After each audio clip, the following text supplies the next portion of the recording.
a rally in support of Iranian anti-government protests in Los Angeles on Sunday. Moniker AlmeidaReuters in his January 4 oped, "This president will not be silent on Iran." Vice President Pence charged that President Barack Obama effected an abdication of American leadership and emboldened Iran's tyrannical rulers. Mr. Pence, in contrast, promised that, under President Trump, the United States is standing with the Iranian people. Mr. Pence noted that Trump swiftly offered the Iranian people America's unwavering support and committed to provide assistance in the days ahead. He promised that the administration will continue to support the protesters, and that we stand with the proud people of Iran. What do all these promises mean? Are Mr. Pence and Mr. Trump egging on the Iranian demonstrators with promises of unwavering support? What kind of support?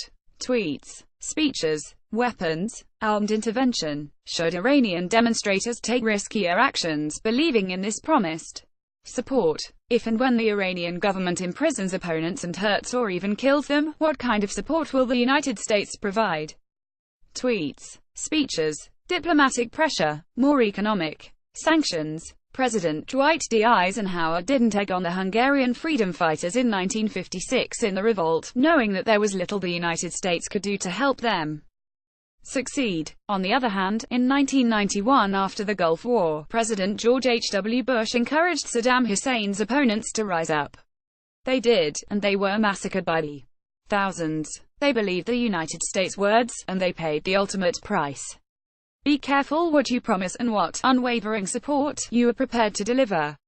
Peter Shirtle, North Bethesda. I was pleased to see Vice President Pence state that the United States has long stood with those who yearn for freedom and a brighter future.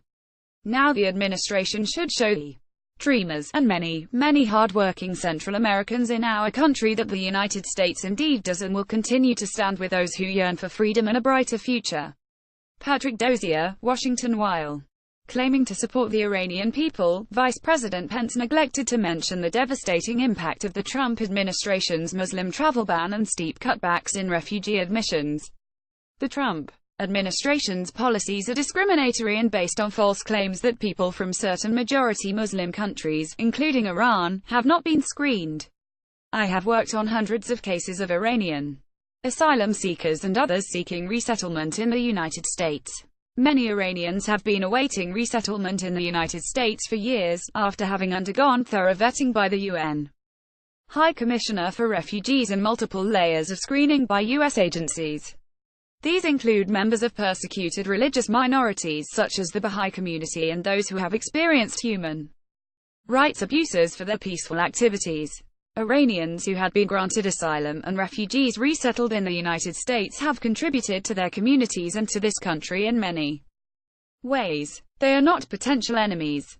I hope that the current administration will correct its harmful policies so that the United States will welcome and truly support those who have suffered repression. Elise Auerbach, Chicago. The writer is the Iran country specialist for Amnesty International USA.